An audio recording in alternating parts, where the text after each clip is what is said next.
Bonjour à tous.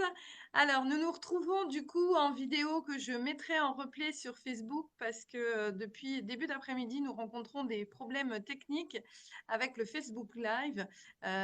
Pour plus de facilité et pour pouvoir mettre rapidement les vidéos sur Facebook, nous avons procédé par le biais de Zoom. Pas toujours évident aussi. Tout à l'heure, on avait la malchance pour Véronique de ne pas avoir la vidéo, mais là on a le bonheur d'avoir le son et la vidéo. Et je vous présente du coup Sophie Job, une autre auteure locale euh, qui va se présenter. Bonjour Sophie. Bonjour Christelle. Oui, j'habite la Marne, j'habite le petit village d'Ailly et j'adore écrire. J'ai eu de la chance d'avoir rencontré une éditrice, Fox Éditions, qui m'a permis de commencer à publier des histoires. C'est fantastique. Je suis née dans le Lot-et-Garonne, loin d'ici. J'ai rencontré mon mari ici à Épernay. Et ensuite, je n'ai plus quitté la région, on peut dire que j'ai le pied dans le Lot-et-Garonne, le pied dans la Marne. Mon premier métier était celui d'architecte. J'ai travaillé 15 ans et à la naissance de mes enfants, j'ai changé de métier. C'était une vie beaucoup trop compliquée avec mon mari. Et je suis devenue professeure des écoles, ce que je regrette pas du tout. Et ensuite, c'est de fil en aiguille, au contact des enfants, j'ai recommencé à écrire. Toute petite, j'adorais ça, j'adorais lire, j'adorais écrire. Aussi dessiner. Et j'ai recommencé à faire les trois, lire, écrire, dessiner. Voilà, un petit peu pour me présenter. Donc dans tout à l'heure, là vous me disiez vous aimiez lire, écrire et dessiner. Est-ce que vous êtes l'illustratrice aussi de vos livres ou vous êtes seulement l'auteur? Alors, oui, il y en a deux où j'ai fait les dessins. Ce sont les deux histoires pour enfants. Pour l'instant, il y a trois livres qui sont sortis. Il y a un roman. Le roman, le voici, c'est Le bout du monde m'attendait, où là, la couverture a été réalisée par Pascal Millet. C'est aussi un artiste local, un dessinateur local. Ensuite, il y a une histoire pour enfants, Un sapin tombé du ciel, où là, oui, j'ai réalisé les dessins, mais je n'ai pas réalisé la couleur, j'ai dessiné que le dessin au trait, en fait. J'ai fait que le dessin au trait, donc c'est une histoire de Noël pour enfants à partir de 9 ans, hein, et qui existe en français et en italien. Et également une autre histoire aussi où là j'ai aussi fait les dessins, pareil, mais au trait toujours. Et là c'est une histoire à colorier. Donc à l'intérieur, en fait, on a beaucoup de dessins qui sont, euh, par exemple celui-ci. Ça c'est les dessins que je donne à la base à l'éditrice en fait. Ouais. Ça c'est un livre à colorier et donc là, lui aussi il est en français et en italien. Voilà. Est-ce que vous écrivez que des romans pour la jeunesse ou vous faites d'autres choses? Alors, j'adore voyager en écriture, un petit peu tâtonner à droite à gauche, découvrir plein de choses. J'ai aussi écrit deux poésies qui ont été publiées chez Bayard. Et également, là, j'ai récemment eu la réponse positive pour une pièce de théâtre chez Hello Édition, dont je connais pas encore le titre, mais qui devrait paraître très certainement entre septembre et la fin de l'année, j'estime. Voilà. Puis aussi, il y aura une série d'histoires où là, on a le titre, par contre, c'est Les Cachalots et autres lampions à histoire, qui paraîtra dans une nouvelle maison d'édition rémoise cette fois-ci, les éditions du Pavé Rémois, une toute jeune maison d'édition. Je ne sais pas quand ça paraîtra, mais ce sera une série d'histoires plutôt philosophiques, mais destinées à la jeunesse. Ce sont vraiment des réflexions sur la langue, le langage, l'imaginaire, l'imagination, sur la création, l'acte créatif finalement, ce qui se passe chez, euh, chez l'inventeur, chez celui qui conçoit quelque chose. Voilà. Et donc là, c'est en cours de publication et d'impression, mais est-ce que vous avez d'autres projets d'écriture prévus l'année prochaine ou d'autres envies? Alors là, pour l'instant, je suis en train d'écrire une histoire, mais ça serait une histoire sur plutôt d'anticipation sur un mi-chemin entre l'écologie et la paix. Un petit peu en reprenant tous les défis actuels, les défis de notre société, c'est de se projeter dans quelques centaines d'années et et de voir ce qui se pourrait se produire un petit peu. Voilà. Là, je suis en train d'écrire ça. C'est aussi, bon, ce sera aussi un écrit destiné, je pense, à partir du collège, hein. Mais ça sera un écrit comme Le bout du monde m'attendait. Ça sera quelque chose qui sera vraiment assez épais. Ça sera une histoire qui sera plus longue cette fois-ci aussi. Donc, il y en aura pour tous les goûts au bout du compte, au niveau de taille, épaisseur. Est-ce que ça vous arrive du coup, je sais que vous êtes professeur des écoles, mais est-ce que ça vous arrive de faire des interventions dans d'autres écoles par rapport à vos romans ou... Alors, il y a le collège d'Aï qui m'a proposé d'intervenir, mais sinon, je n'ai pas trop le temps. Parce que vraiment, l'école me prend beaucoup de temps. C'est la chose qui passe en premier dans ma vie professionnelle. Et ça me prend pour l'instant vraiment trop de temps. Donc après, si le jour où je serai à la retraite, je crois que je pourrais pas m'en passer. Effectivement, je pense que ça fait partie des possibles. Mais là, pour l'instant, j'ai pas trop le temps de faire ça. Et est-ce que vos livres sont inspirés de choses que vous avez vécues ou des choses vraiment imaginaires? Bah, je pense que tout ce que j'ai écrit, quelque part, je l'ai vécu. C'est toujours quelque chose qui est ancré dans le réel. Par exemple, ça, c'est parti d'un voyage qu'on a fait aux États-Unis avec mon mari. Donc, et c'est parti aussi de vie de personnes autour de moi dont la vie m'a impressionnée, m'a marquée. C'est un mélange un peu de tout ce que j'ai vécu, de tout ce que j'ai vu. Ça, par exemple, l'histoire de Noël. L'histoire de Noël, c'est vraiment ma mère et son magasin dans le Lot-et-Garonne. C'est vrai qu'à Noël, il y a vraiment, c'est les ateliers du Père Noël, hein. Donc ça reprend un peu le sapin qu'on a envie, qui pour les enfants est un personnage et, euh, et qui prend soudain vie. Et puis tous ces ateliers de Noël dans le magasin de ma mère, les paquets cadeaux, les rubans, enfin toute cette effervescence de Noël puis le réveillon, enfin voilà, ça fait partie du vécu.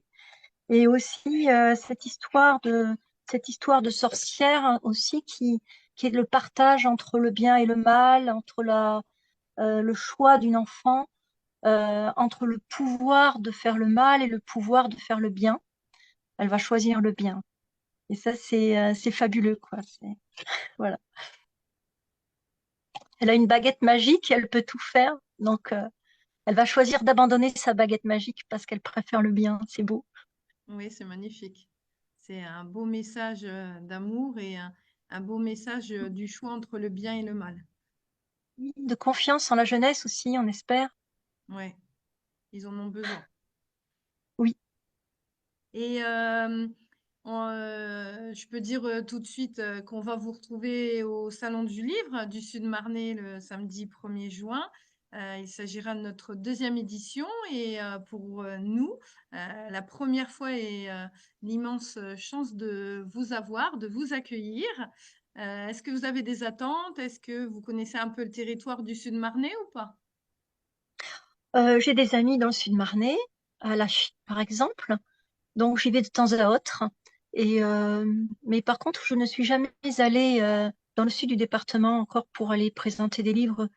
Pour l'instant, je reste vraiment dans un territoire très localisé, au niveau de Haï, Reims, Châlons, Épernay. Ernest. J'en suis jamais trop sortie, c'est la première fois que j'en sortirai, mais vraiment, ce sera avec plaisir pour élargir un petit peu. Mais l'année dernière, j'avais pas vu que vous aviez fait quelque chose.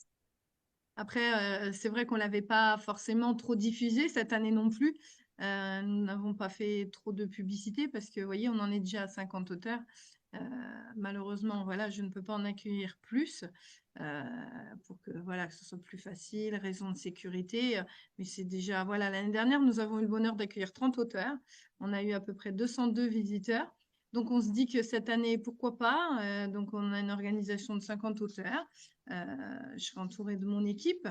Voilà, une équipe qui représente les deux médiathèques, les médiathèques du coup du réseau du Sud-Marnais, Fère-Champenoise et Connantre.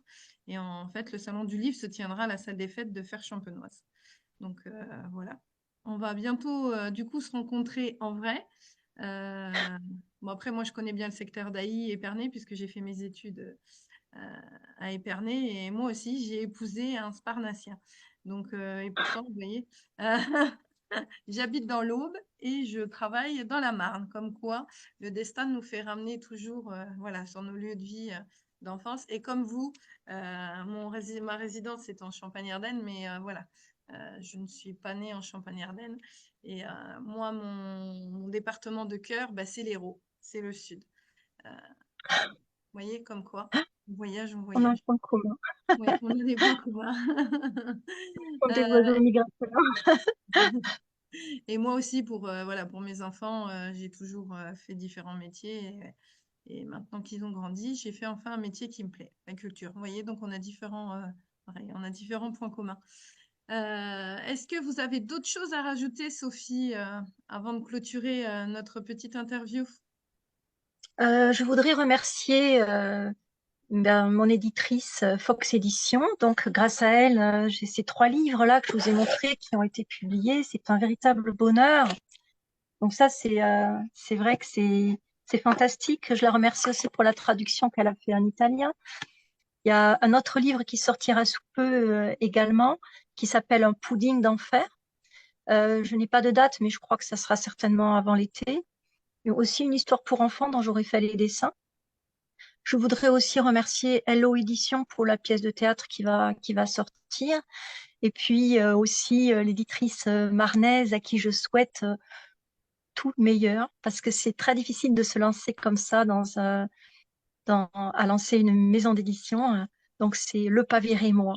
Ça va être aussi une fantastique expérience. En fait, ça va me faire 3 fantastiques expériences. C'est le rêve, quoi. Voilà.